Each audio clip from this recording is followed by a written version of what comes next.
En 1905, el bacteriólogo ganador del premio Nobel Robert Koch escribió que llegará el día en el que el hombre tendrá que luchar contra el ruido tan inexorablemente como el cólera y la peste.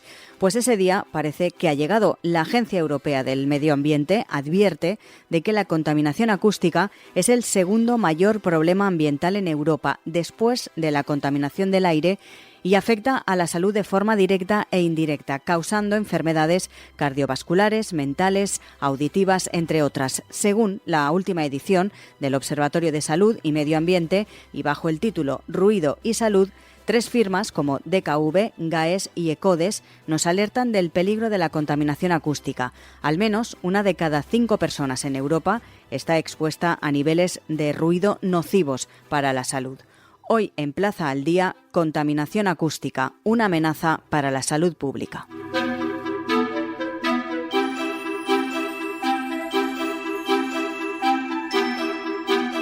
Saludamos a Ana Lapeña, es autora del informe Ruido y Salud, perteneciente a la última edición del Observatorio de Salud y Medio Ambiente. Señora Lapeña, muy buenas. Hola, muy buenas. Se habla mucho del cambio climático, de la contaminación atmosférica, pero ¿son el ruido y la contaminación acústica, podemos decir, como los grandes olvidados, señora Lapeña? Pues sí, la verdad es que sí que podemos decir que son los grandes olvidados. El cambio climático y la contaminación atmosférica, por supuesto, tienen una gran importancia y reciben mucha atención. Pero es que la contaminación acústica se suele llamar el contaminante pobre porque a menudo pasa por alto. Y tenemos que desconocer que el ruido es el segundo factor más importante de carga ambiental de enfermedades en Europa. Yo creo que esto es un dato que es bastante desconocido. Siempre pensamos en la contaminación del aire, en la contaminación química del aire, y es verdad que el ruido se pasa por alto. Incluso hay investigadores que dicen que el impacto del ruido puede ser superior al de la contaminación. Claro, porque está claro que las molestias que generan el ruido es obvio, están ahí y puedes estar trabajando y tener una obra a tus, 500 metros que no te deja concentrarte, etcétera. Pero como usted dice, no solo por eso, sino que la contaminación acústica ya es un problema de salud pública. Exactamente, sí. Eso en Europa, por ejemplo, los estudios dicen que 1 de cada 5 ciudadanos se ven afectados. Pero para que nos hagamos un poco una idea, sí, aunque sean unas cifras que realmente impresionantes, estamos hablando de 12.000 muertes prematuras al año en Europa causadas por el ruido. Hablamos de 48.000 nuevos casos de cardiopatía isquémica, estos son anginas de pecho, infartos y demás problemas del corazón en Europa.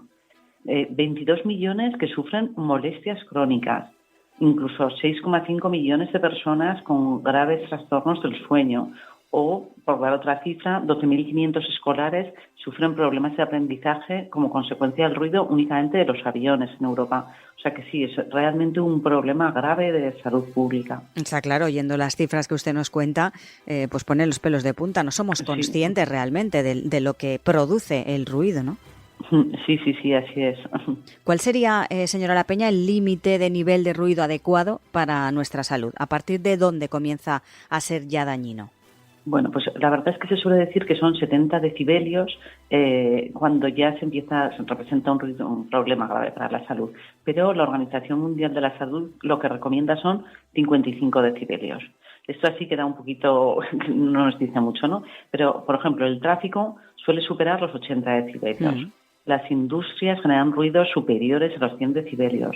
Mucha gente lo que tiene el televisor puesto ya es a 70 decibelios. Entonces, realmente, y luego en el ocio nocturno, también una discoteca, pues podemos estar a 100 decibelios o más, sencillamente. Entonces, sí que vivimos en espacios muy ruidosos. Ya lo que es el dolor, ya estaríamos hablando igual de 120 decibelios. Vamos, que incluso en conciertos de música se pueden superar esas cantidades. Claro.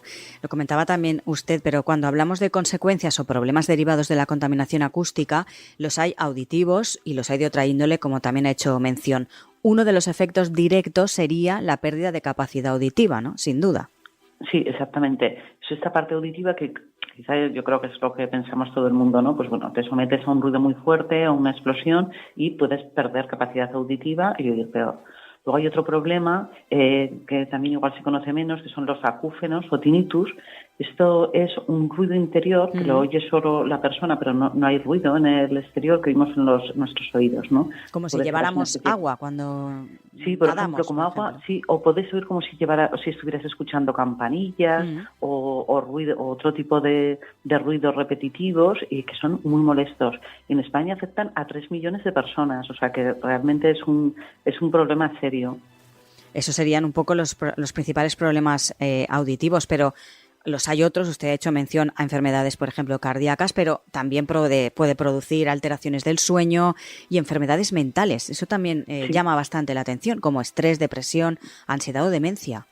Sí, exactamente. O sea, realmente son muy variados los problemas del ruido y en plan muy sencillo, digamos que el ruido llega a nuestros oídos, ¿no? De los oídos se transmite al cerebro.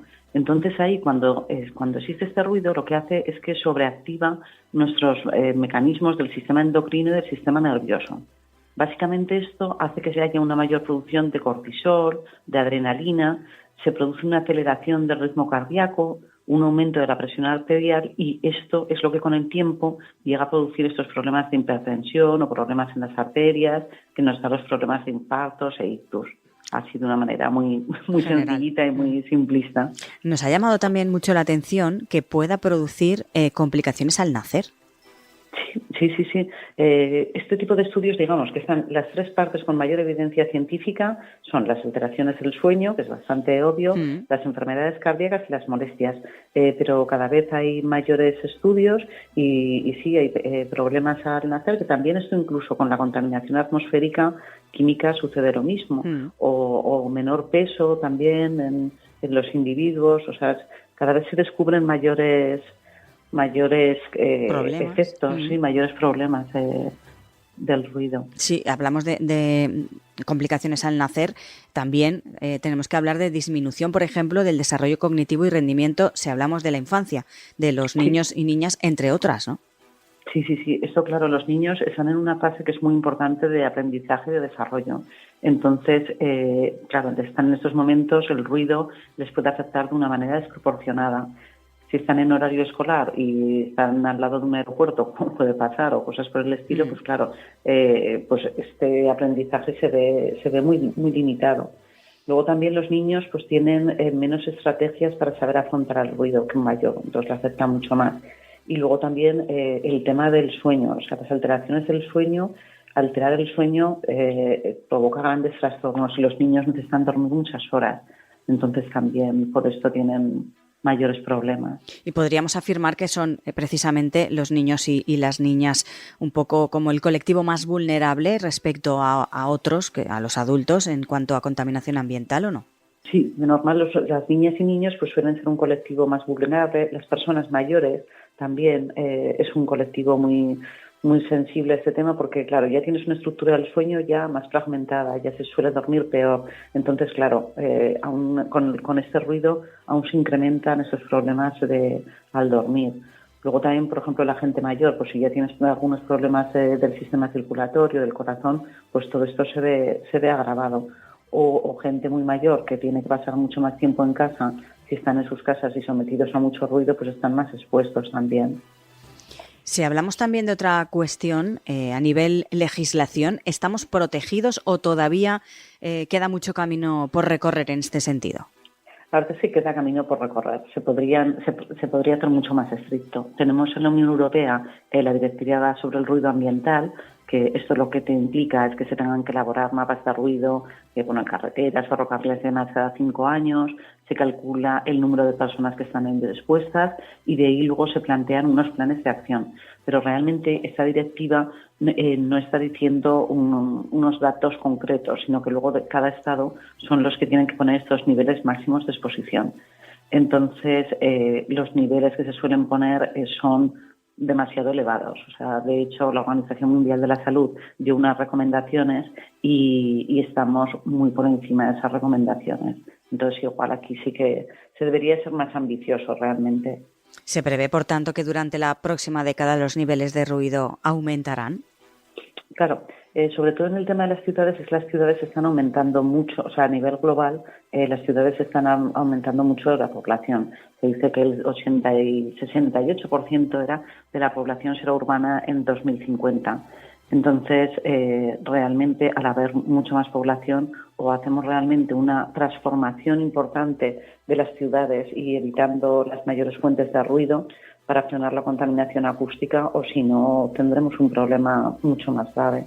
Si salimos, señora Lapeña, de las ciudades, las zonas verdes y alejadas del ruido, lógicamente se antojan imprescindibles. ¿Cree que se está avanzando lo suficiente en ese sentido o todavía Sí, tampoco estamos claro. un poco ahí a mitad camino?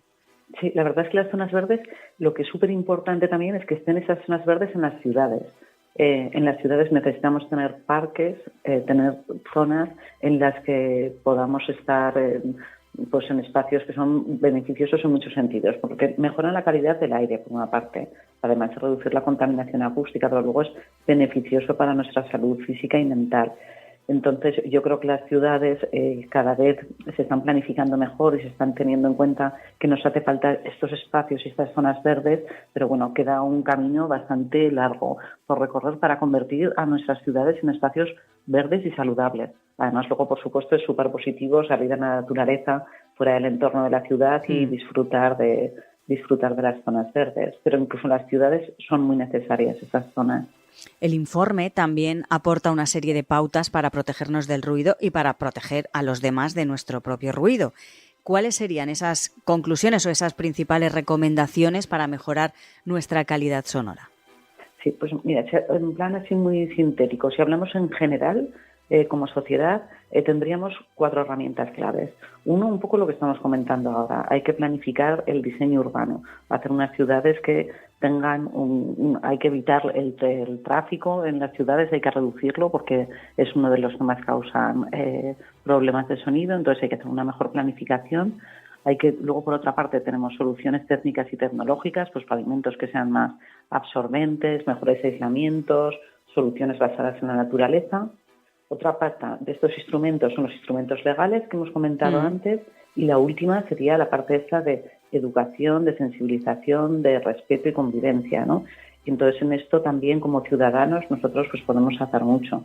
Desde cosas muy sencillas, que son no practicar conductas ruidosas, pues en nuestra casa, pues no poner la televisión a tope, por ejemplo, no hacer bricolaje en horas nocturnas o de siesta o en festivos, tener cuidado con los portazos, los aparatos que sean ruidosos, por ejemplo el aire acondicionado, pues ponerlos en lugares que no impacten a otros vecinos, ¿no? O yo qué sé, o el reciclaje, por ejemplo, bajar el vidrio, pues no bajar el vidrio por la noche a la calle. Cositas que realmente son sencillas. La conducción también se puede hacer mucho, pues si estamos pasando cerca de un colegio o de un hospital, pues el reducir la velocidad para que se haga menos ruido, no utilizar el claxon a no ser que sea por un aviso, por un peligro, pero no por cualquier cosita llegar a utilizar el claxon, ¿no? O sea, cosas así de sencillas puede ayudar mucho a la convivencia. Parece sencillo en la teoría, luego en la práctica se complica un poco más la cosa y nos decía usted antes unas cifras que decía yo que nos ponía los pelos de punta, pero realmente la sociedad es consciente de los problemas que puede generar el ruido tanto a nivel pues auditivo como de salud para el resto de ciudadanos. ¿Somos realmente conscientes o deberíamos pues hacer, no sé, clases particulares, por ejemplo, ¿no? En los colegios o en diferentes asociaciones que concienciara un poco más a la sociedad? Sí, yo creo que personalmente creo que no estamos muy concienciados. Además, España es un país ruidoso, o sea, la cultura mediterránea, claro, pues el buen tiempo, las terrazas, es verdad que somos como país, o sea, bueno, luego hay muchas excepciones, por supuesto, pero es verdad que nuestro ambiente mediterráneo y nuestro tipo de ocio, pues es bastante ruidoso. Y yo creo que realmente no se conoce cómo afecta el ruido a nuestra salud, porque podemos estar escuchando el ruido del tráfico y no podemos pensar todos estos ciclos que se desencadenan en nuestro sistema nervioso que comentábamos antes. Entonces, por una parte eso, pues no sé, pues campañas estas de concienciación, programas de educación, lo que estáis haciendo vosotros ahora, pues es dar a conocer este problema, ¿no? Igual la gente que lo pueda oír, pues podrá decir, bueno, voy a tener un poquito más de cuidado, ¿no? Viendo las consecuencias que hay. Y más hoy en día que se hacen campañas de diferentes temas para concienciar a la población, quizás este sea un poco el olvidado entre las administraciones. Sí, yo creo que sí. O sea, que ahí tenemos que avanzar entre todos y, por supuesto, las administraciones y los ayuntamientos también se están dando pasos, ¿eh? O sea, es verdad que hay campañas de sensibilización y campañas muy interesantes, pero probablemente veamos más otro tipo de mensajes y no tanto el ruido, ¿no? Y una convivencia silenciosa y agradable. Pues Ana La Peña, autora del informe Ruido y Salud, perteneciente a la última edición del Observatorio de Salud y Medio Ambiente. Gracias por acompañarnos y por reflejarnos las conclusiones de este estudio. Muchas gracias a vosotros.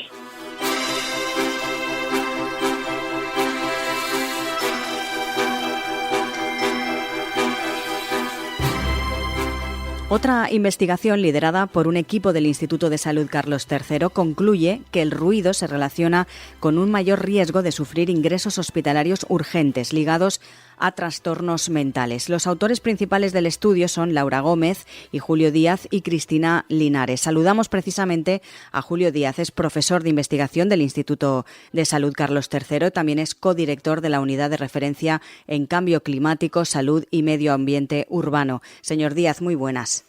Hola, buenas. Muchas gracias por la invitación. ¿Cómo se ha llevado a cabo, en primer lugar, esta investigación sobre la relación entre el ruido y los ingresos hospitalarios por trastornos mentales, señor Díaz? Esta investigación es parte de una línea de trabajo que tenemos, que analizamos el impacto que tiene en concreto el ruido, además de la contaminación química, metemos la contaminación acústica y vemos su asociación con diversas enfermedades. Entonces hay una línea que tenemos desde hace años que relacionamos el ruido con diferentes enfermedades de carácter neurológico.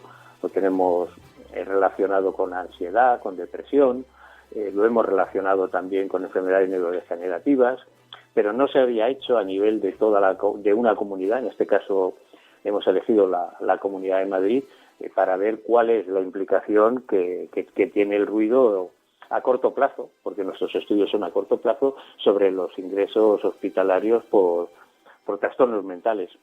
Lo hablábamos anteriormente con precisamente la coautora del informe Ruido y Salud, con Ana La Peña, y ella decía que no somos conscientes de que el ruido y la contaminación acústica es un gran problema para la sociedad y para la salud, y que quizás son los grandes olvidados en todo esto. ¿Usted está de acuerdo? Totalmente. Parece mentira que la definición de contaminación atmosférica, que es la presencia en el aire de sustancias o formas de energía, siempre que se habla de contaminación atmosférica, siempre pensamos en gases, siempre pensamos en partículas, pero no pensamos en una forma de energía como es el ruido.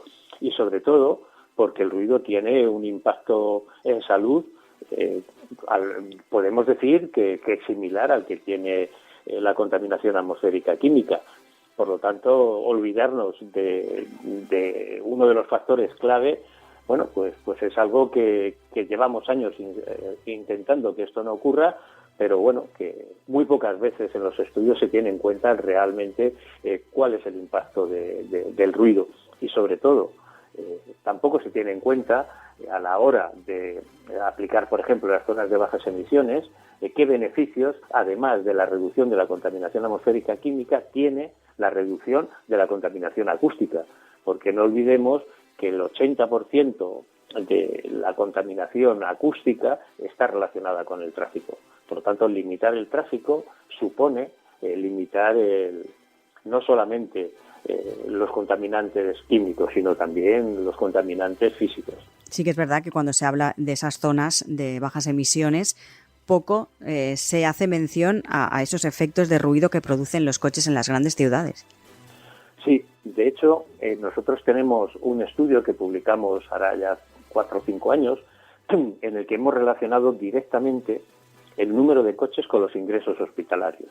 Es decir, no hemos relacionado el impacto que tienen los NO2 o las PM o el propio ruido, sino directamente coches con ingresos. Uh-huh.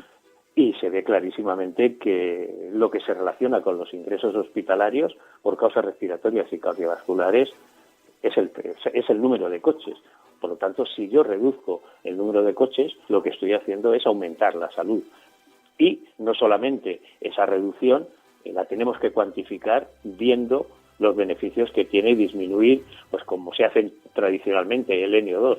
No, hay que ver también qué beneficio tiene el reducir el tráfico en los niveles de ruido.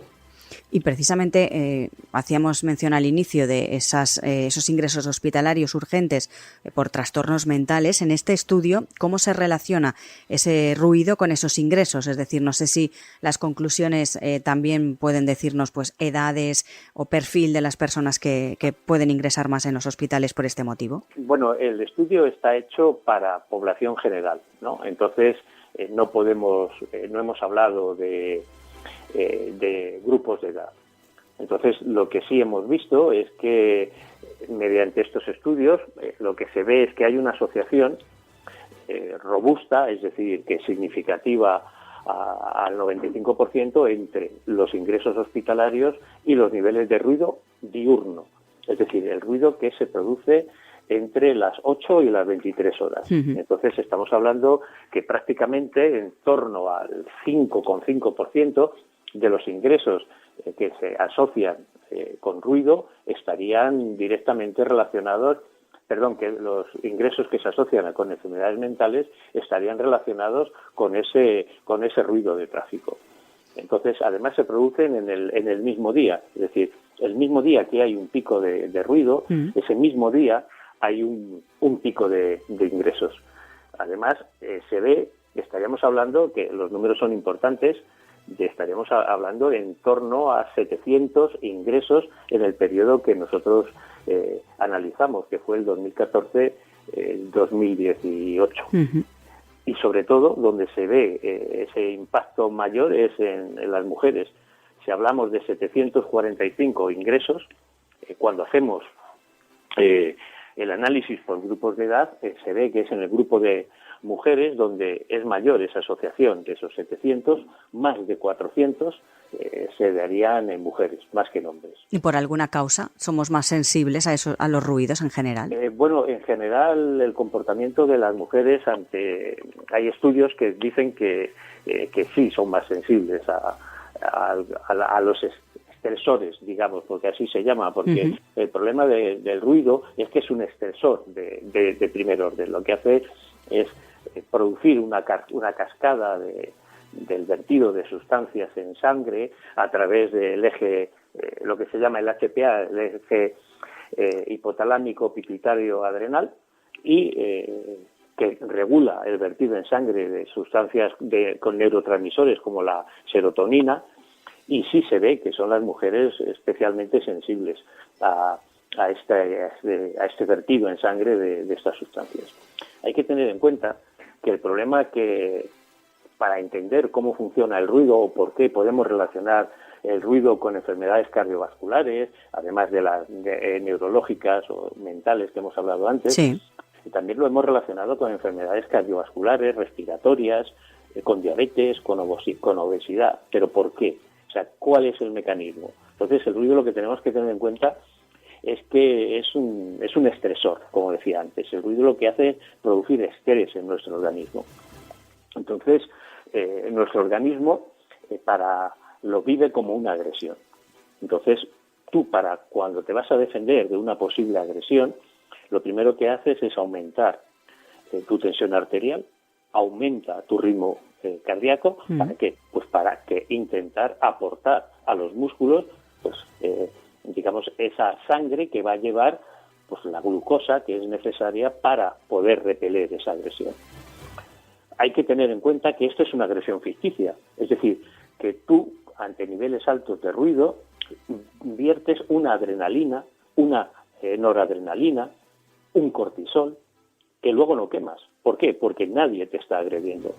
Entonces, como esa agresión es ficticia, esas sustancias se quedan acumuladas en sangre. Y al acumular sustancias hablamos de glucosa, con lo cual lo relacionaríamos con enfermedades, con diabetes, hablamos de aumentar la tensión arterial, del ritmo cardíaco, con lo cual lo relacionaríamos con enfermedades cardiovasculares, y el aumento del cortisol, que es necesario para que estos procesos se lleven a cabo, lo que hace es debilitar el sistema inmunológico. niveles altos de cortisol se relacionan con bajadas en el sistema inmune. Esto explicaría por qué muchas veces, después de estar mucho tiempo trabajando a un ritmo alto, con un estrés alto, cuando llega el momento de parar, es decir, se para esa tensión, entonces es cuando enfermamos. ¿Por qué? Porque nuestro nivel de cortisol es altísimo. Entonces, nuestro sistema inmune está muy bajo y si teníamos controlada una infección, pues es el momento para que esa infección, bien sea respiratoria, esa infección avance. Y ese es el mecanismo. Y además, estos mecanismos, me refiero que están contrastados. Es decir, no solamente son estudios que hacemos a través de bases de datos y de modelos matemáticos, como trabajamos nosotros en el Carlos III. Pero esto viene avalado por otro tipo de estudios, digamos, toxicológicos, entre comillas, en los que, por ejemplo, hay uno muy, muy curioso en relación al cortisol, en el que se mide el cortisol en saliva de un niño de 2 gemelos, uno que duerme en una habitación ruidosa y otro que duerme en una habitación no ruidosa. A la mañana siguiente se mide el cortisol en saliva del niño que está en la habitación ruidosa y su nivel es estadísticamente superior al niño que está en la habitación no ruidosa. Y lo mismo se hace con mediciones de adrenalina en sangre o de colesterol en sangre. Entonces se ve que efectivamente la misma persona, un análisis de sangre con niveles sin estar sometido a ruido. Se mide su adrenalina, su noradrenalina, se mide la glucosa, el colesterol, y después se vuelve a medir esa misma persona después de estar sometido a niveles de ruido altos. Y ahora diremos que son altos. Y se ve que la glucosa aumenta, que el colesterol aumenta, que la adrenalina aumenta, es decir, que hay un respaldo biológico detrás de estas asociaciones. Tenemos que tener en cuenta que cuando hablamos de niveles altos de ruido, no nos referimos a niveles de ruido que pueda haber en las proximidades de un aeropuerto. No. Nuestros estudios están hechos con niveles de ruido de tráfico. Y el ruido de tráfico... Del día a día, ¿no? El ruido cotidiano. Sí, el ruido diario en Madrid, pues que puede ser pues igual que puede haber en cualquier ciudad europea o española, pues estamos viendo pues unos valores que están oscilando pues con una media, por ejemplo, el ruido de que hablamos, de una media de 56 decibelios, y con unos picos de hasta 62 decibelios, que es decir, que son valores normales de ruido en cualquier ciudad. Y eso es lo preocupante, que estas asociaciones se dan para niveles relativamente bajos de ruido. Porque el problema del ruido es que es un problema de energía, es decir, de intensidad por tiempo. Entonces tiene el mismo impacto en salud un ruido muy intenso durante poco tiempo y un ruido menos intenso, como pueden ser estos ruidos de los que hablamos, pero durante las 24 horas del día. Después de escucharle, seguro que más de uno será consciente de lo que puede afectarnos ese ruido del día a día, el ruido cotidiano, y que, lógicamente, no somos conscientes la mayoría, ¿no? No, claro, ese es el problema.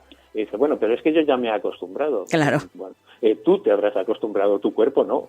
Tu cuerpo sigue vertiendo adrenalina, que no quema, sigue vertiendo colesterol, que no utiliza, sigue vertiendo glucosa. Entonces, claro, tú puedes estar acostumbrado, tu cuerpo no. Claro. Pues Julio Díaz, profesor de investigación del Instituto de Salud Carlos III, muchísimas gracias por estar hoy con nosotros. Muchísimas gracias a ustedes por la llamada.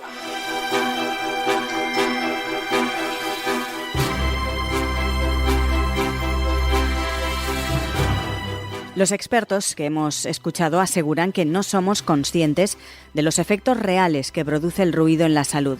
Para entenderlo mejor, hay que saber que el ruido produce principalmente estrés en nuestro organismo, que lo vive como una agresión, como una amenaza, y a corto o medio plazo esa agresión, esa amenaza se materializa en forma de enfermedades, desde las más comunes, como problemas auditivos, hasta problemas más serios, cardiovasculares e incluso problemas de salud mental.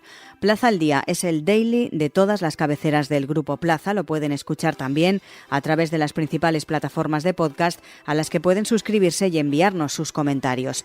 También les animamos a entrar en plazaaldía.es. Pueden encontrar todos nuestros contenidos y realizar cualquier suscripción.